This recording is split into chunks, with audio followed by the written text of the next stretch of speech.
Ir a tomar un café es un ritual que va más allá de la bebida. Es un refugio del clima, un alto en la rutina, un momento de disfrute, pero fundamentalmente la excusa para que dos personas se encuentren, donde el café termina siendo secundario y lo que vale es ese encuentro y esa conexión que se genera. Y ya no importa el clima, ni el tiempo, ni la rutina. Solo quedan dos personas, un encuentro y un café.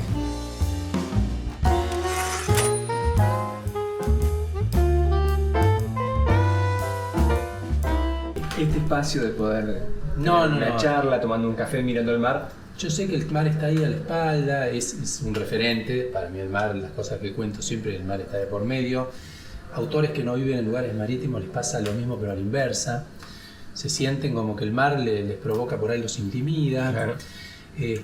Las muchísimas buenas literaturas son surgidas a partir de la relación con el mar, ¿no? Toda la literatura clásica nuestra surge de una relación muy íntima del hombre con el mar, tanto la greca, la griega como la latina, Claro. Toda su relación con el mundo del mar, que es totalmente muy distinta a la fantasía de las literaturas surgidas como pueden ser los cuentos de las mil y una noches, que son de desiertos, donde las relaciones son de otro nivel de abstracción, de inquietud y demás. ¿Vos crees que el mar atraviesa la sociedad marplatense en general? Sí, totalmente. Forma carácter, no ayuda, sino forma parte de la manera que uno entiende el mundo. La comprensión, la identidad que uno se forma en su relación con lo cotidiano es muy distinta del hombre de mar al hombre de montaña o de desierto. Una vez me dijeron que lindo Mar del Plata es una ciudad que tiene final. Porque si no son ciudades que... yo lo veo al revés. Claro, que en un principio... Que lo veo abierto. O pongamos otros términos, que tiene límites, claro, ¿no? Que tiene un margen mensurable, sí, ¿no? Sí. Que si no el agobio de también la continuidad, ¿no? Y el límite, la falta de límite entre un lugar y el otro, ¿no? No, está bien, eso es una lectura del que no vive en el mar. Para mí es totalmente... Pero dijo ahí que no vivía en Mar del Plata. Claro, sí. A mí la sensación es totalmente, debe ser la sensación, me imagino, de Colón mirando el horizonte y diciendo tiene que haber un mundo nuevo. Claro. Y la imagen que yo tengo en Mar del Plata, sobre todo cuando estoy en la costa, cuando la pienso, es del mundo que está más allá, no más acá. Inversamente, estando en lugares de montaña muy de encierro, la sensación es de qué opresión es de acá. Y hablando con personas que han nacido, se han criado en esos lugares, el mar nos intimida, prefieren imaginar al mar como la frontera, claro, y no como el abismo. La muralla de edificios, como claro, podría ser. El mar narrado por quienes no estaban en el abismo es el mar cerrado con abismos, con el monstruo, claro, del otro lado. Quien nació, quien se siente, por eso los pueblos marineros han sido los grandes descubridores, ¿no? Y los grandes aventureros, los vikingos, los ingleses, españoles, portugueses, pueblos de aventura, y a mí me gusta eso. La literatura es una aventura, sí, una aventura para descubrir mundos nuevos que nos permitan completar el mundo que tenemos, que nos parece difícil de comprender y además nos parece insuficiente. Cuando tomamos todos conciencia de la brevedad, de la fugacidad de la vida, decimos, bueno, tiene que haber algo más. Y la literatura da eso, el arte lo da, ¿no? Esa posibilidad de imaginar que hay mucho más de uno mismo, de lo que te rodea, ¿no? Y salirte un poquito de la realidad. Sí. Y Mar del Plata me da esa sensación que yo necesito de emociones, de que es el lugar en el que se pueden contar cosas que van mucho más allá de nosotros y que dentro del campo de la ficción nos enriquecen y nos permiten comprender mejor qué es lo que está pasando alrededor, porque es muy difícil entender lo que pasa alrededor. Sí, cada día más. Aún cuando uno mira la televisión o se informa, es muy difícil comprender lo que pasa. Y cuando pasan cosas muy graves en la sociedad, como en estos días que estamos cruzados por noticias trágicas y dramáticas y de justicias de mano propia y de otros dramas, entonces es muy difícil comprender qué hacemos nosotros en esos mundos que están más cercanos a la precivilización que a la actualidad. Y ahí aparece el arte. Y ahí aparece el arte para tratar de explicar. Ya sea, salvarnos un poco. Sí. Tratar de ayudarnos a entender qué pasa, ayudar a entender, porque no da respuestas. Yo creo eso, ni la literatura cuenta respuestas, sino que formula preguntas y nos da imágenes y emociones y sensaciones que amplían nuestra realidad cotidiana, que a veces se pone muy gris y muy oscura, muy triste y muy limitativa. Yo me imagino que Mandela, 27 años encerrado en un cuarto de 3x3, con una mínima ventanita, tiene que haber tenido una capacidad de imaginación para pensar en un futuro diferente y en algo más allá, que seguro pasó eso, y que tiene que haber dado por la ficción, por la utopía, es decir, algún día voy a salir de acá y me voy a encontrar con un mundo que no es este. Creo que el arte ayuda a que eso suceda, que nos dé esos elementos que muchas veces en la cotidianidad no encontramos para decir, ¿y ahora qué hago? Bueno, imagínate que sos tal personaje, bueno, pero me venís con un libro. ¿Por qué no? Sí. Se me escapó. ¿Qué necesitas vos para sentarte a escribir? Aparte de inspiración, imagino. Haber empezado. La página en blanco no. Claro, pero cuando empezás y que te nace esa urgencia, esa pulsión por seguir y terminar el proyecto, es un momento fascinante, que no cambio por nada.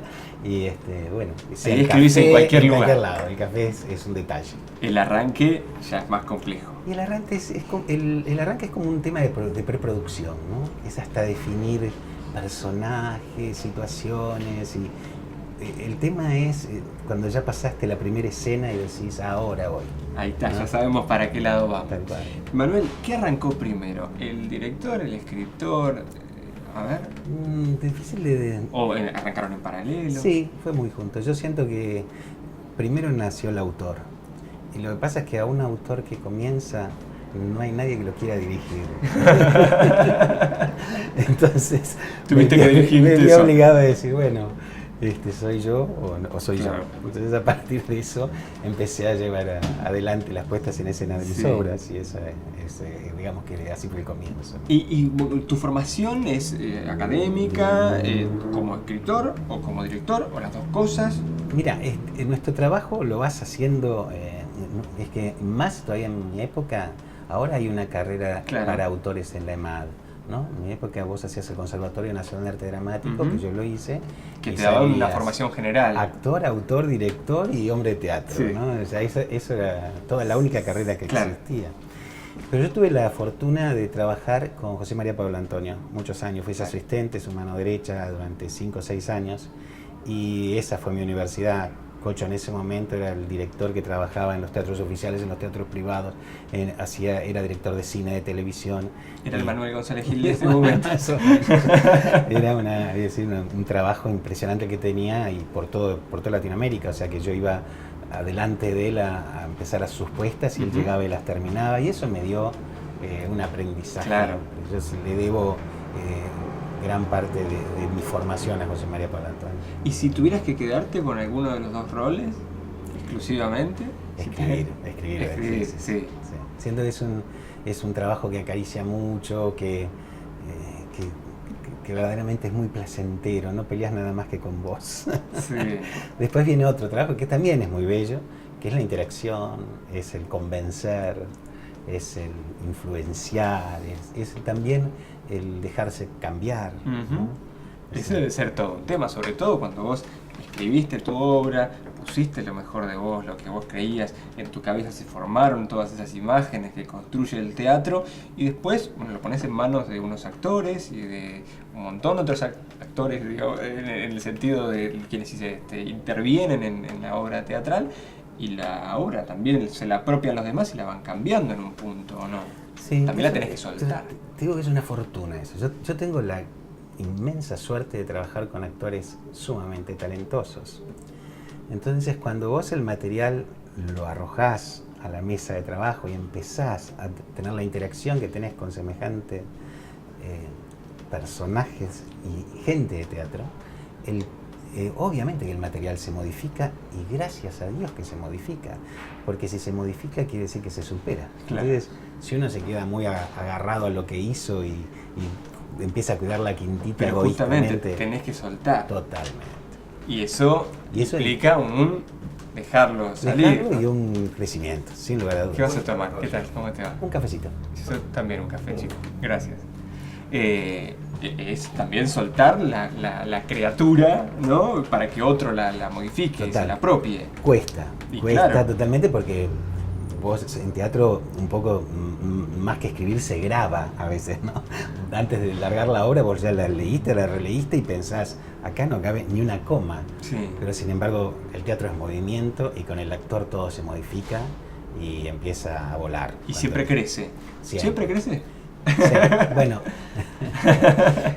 yo por ejemplo tengo una experiencia de absoluto crecimiento que fue el diario de Nieva con Miguel Ángel Solá. Sí, claro. Creo que la obra duró muchos años, acá la hicimos casi 6 años y en España 4. Y creo que tuvimos 18 versiones del diario en esos años, porque la mutación constante. Constante. Entonces, o a mí se me ocurría desde acá a veces cuando estaba en España, o a Miguel allá me decía, venite porque no sabés lo que se le ocurrió al personaje. No a mí.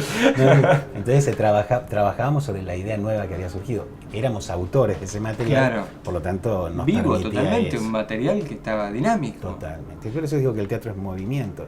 Cuando trabajás con actores que entienden la dramaturgia, cuando el actor entiende fundamentalmente una posibilidad de mostrarse en su trabajo, entonces ya es distinto. La idea es tener el concepto de la dramaturgia. Como más grande, ¿no? Claro, es la una mirada más mucho global. más macro.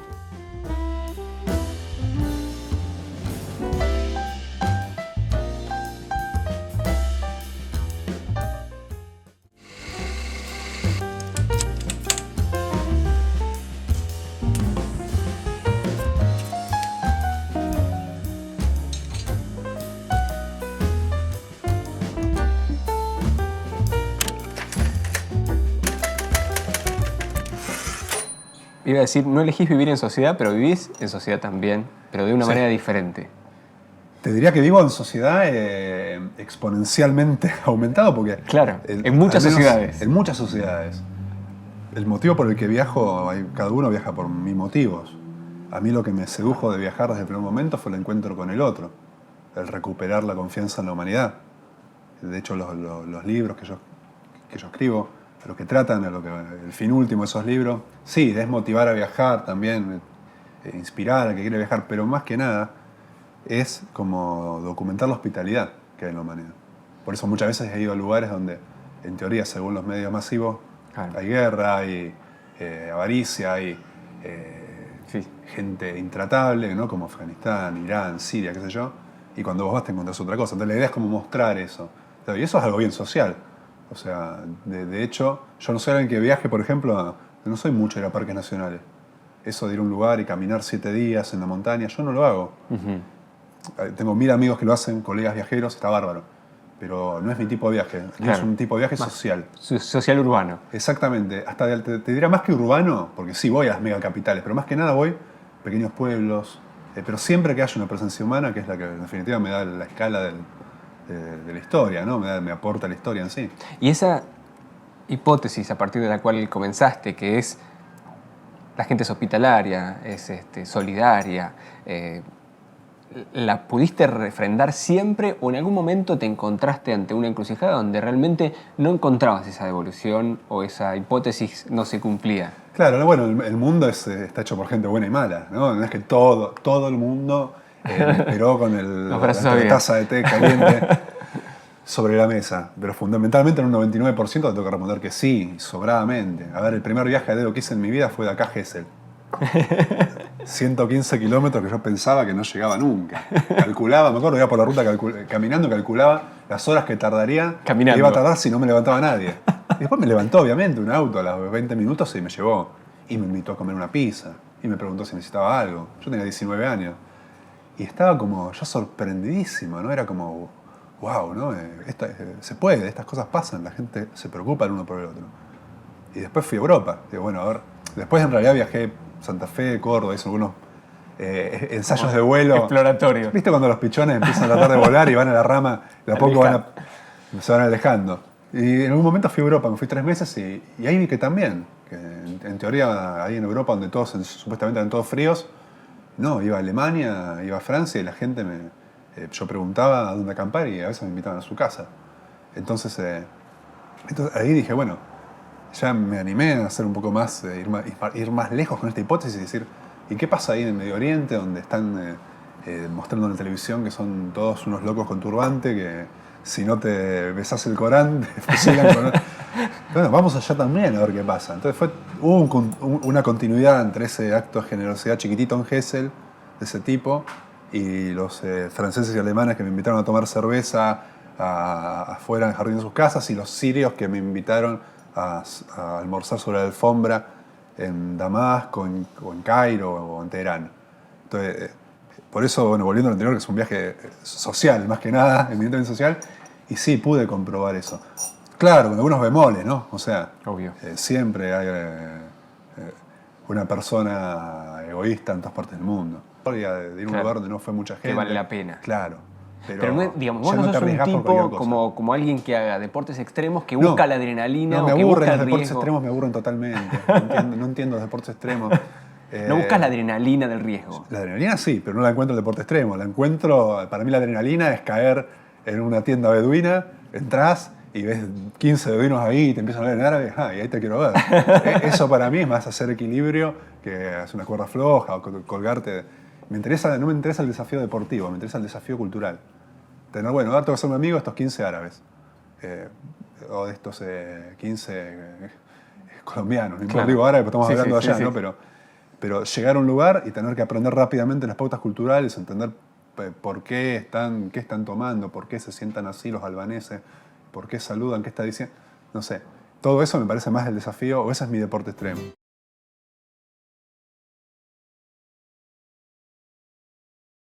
Hasta te diría que imagino que escribir para niños y para jóvenes tiene como desafíos adicionales. Ah, sí, porque absolutamente. estás trabajando sobre un registro que no es el tuyo convencional, sino que tenés que bajar tu registro, cambiar, Sí, cambiarlo, cambiar sí, tu registro entender. para llegar a otro universo que no es el mismo que... Mira, vos no se lo digas a nadie, pero hay escritores consagrados de literatura para adultos que han escrito para chicos porque las editoriales se lo piden o porque sale de una cuestión de marketing muchas veces, o por su interés de escribir para chicos también, a ver qué pasa.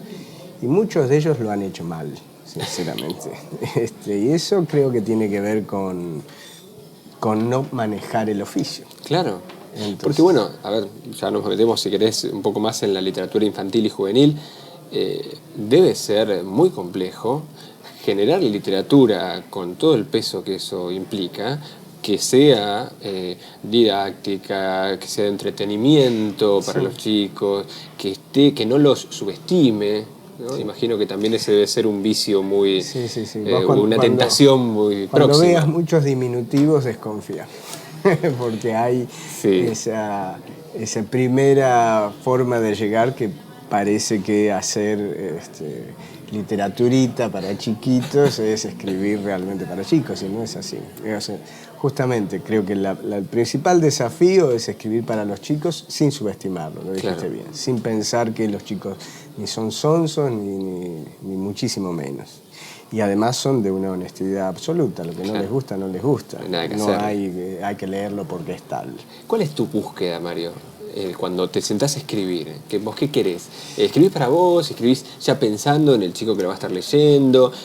¿Vos querés entretenerlo, ese chico, retenerlo en el libro? ¿Querés que aprenda algo? Todo eso junto. Es una mezcla de todo eso. Trato de que, justamente vos dijiste antes lo didáctico, esa es una de las tentaciones que ha tenido históricamente a la literatura para chicos, que hay que tratar de evitar, no confundir. Como sentir la obligación de que tengo que enseñarle algo. No, porque no es así. Uno no escribe una novela o un cuento para que los chicos se laven los dientes, o para que se presten los juguetes, o para que no tengan miedo al dormir. Eso es didactismo y no literatura. Uno escribe una historia. Muchas veces los chicos te preguntan, ¿y vos qué enseñanza nos quisiste dejar, ¿no? Cuando vas a las escuelas? Ninguna. Ninguna.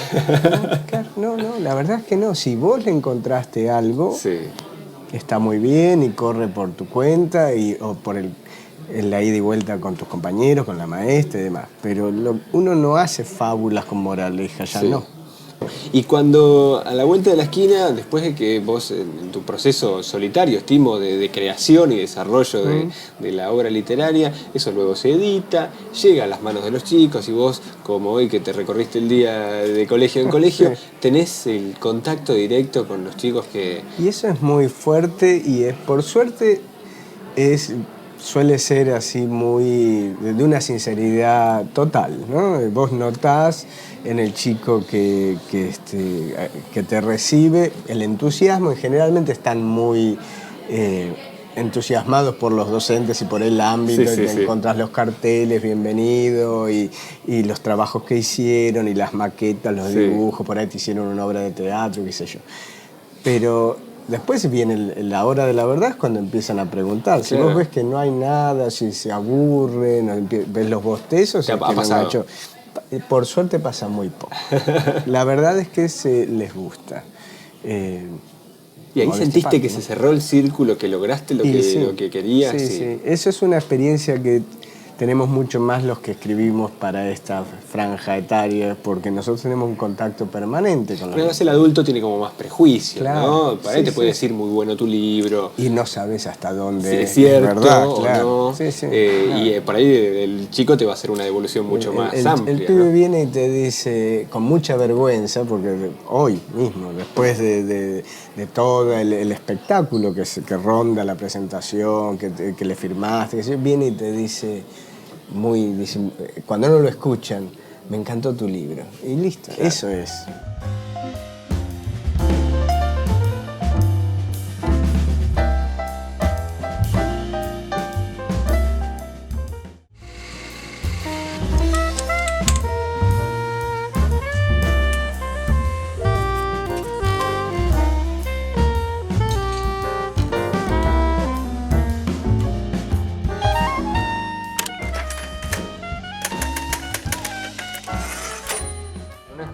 Y ha leído historias de escritores con un primer libro exitoso y después la presión de continuar con esa misma línea, de poder escribir un segundo y un tercero y esa sensación de tener que estar a la altura de las circunstancias, de poder completar las expectativas de los que te leen. ¿Eso nunca sentiste como una presión? ¿Se me va a ocurrir algo más o terminó acá? No, o sea, presión tengo que escribir, no, pues yo tengo muchas novelas todavía ahí, de años anteriores, que considero que necesitan una revisadita. Claro, trabajarlas un poco. Sí, hay algunas que hay que ampliarlas, corregirlas un poco, pero están, o sea, la base de la novela yo creo que es buena. Entonces, como que sé que todavía tengo juego. Pero igual siempre estoy escribiendo algo nuevo porque a mí me gusta la historia nueva. ¿Pero no sentís ese desafío de la hoja en blanco, de por dónde empiezo? No, porque si hay una hoja en blanco yo escribo cualquier otra cosa. Escribo un cuento, escribo un poema, ahora estoy con los talleres de escritura, entonces escribo para el taller y me pongo ejercicios que me cuestan y... No, la hoja en blanco no, pero sí lo que yo noto a partir de que publiqué y que por ahí los libros son más conocidos, que yo siento que tengo que superarme. Claro. Que mi próxima novela tiene que ser mejor, no sé en qué sentido, si más profunda, si más... No más documentada, porque eso también al lector, mucho documento, mucha historia, mucha cosa, le aburre. O sea, el lector de la novela romántica histórica quiere una historia de amor, con un contexto, pero tampoco que sea pura información. Claro. Pero sí es esa cuestión de, yo tengo que ser mejor que el anterior. Eso es cierto. Pero no te amedrenta, no, porque a mí me gusta hacerlo, me gusta escribir y es algo que ahora que no tengo tiempo anhelo. Si el día que se convierta en una carga, en algo que tengo que ponerme a escribir, y ya no lo voy a hacer porque no va a salir bien. Claro. No sé si es un género, digamos, la novela romántica histórica, que vos hiciste referencia recién, o un subgénero, si se quiere, ¿no? de la novela. Surge a partir de, vos dijiste, Florencia Bonelli, vos como lectora te gustaba ese tipo de literatura y empezó a partir de ahí a transitar ese camino, o tus novelas anteriores, esos primeros ensayos, también iban por ese camino. No, hay de todo, porque... Yo tengo novelas contemporáneas, tengo novelas policiales, pero si hago un análisis de la mayoría de las que tengo, están en un contexto histórico. ¿Por qué? Porque a mí me despierta curiosidad lo que pasó, cómo pasó, pero desde el lado humano. ¿Qué les pasaba a los personajes en ese contexto? ¿Qué sufrían en su vida diaria? Entonces me gusta investigar eso y me parece que la novela es más rica en un periodo determinado de la historia que hoy, y más la novela romántica, ¿no? Ujú. Porque hoy todo es más fácil, las relaciones son todas más fáciles, vos no podés no comunicarte con alguien. Claro. Cambio en Sí, otra época. No sé si más fáciles. Son distintas relaciones, pero vos no podés decir y no lo encontré o pasaron Claro, tantos claro. días sin que no nos vimos Claro. y nos hablamos. Entonces, el escenario histórico da esa complejidad, ese, no sé. Sí. Y a mí me gusta ahondar en qué le pasaba a la gente en ese contexto, ¿no? En esas dificultades.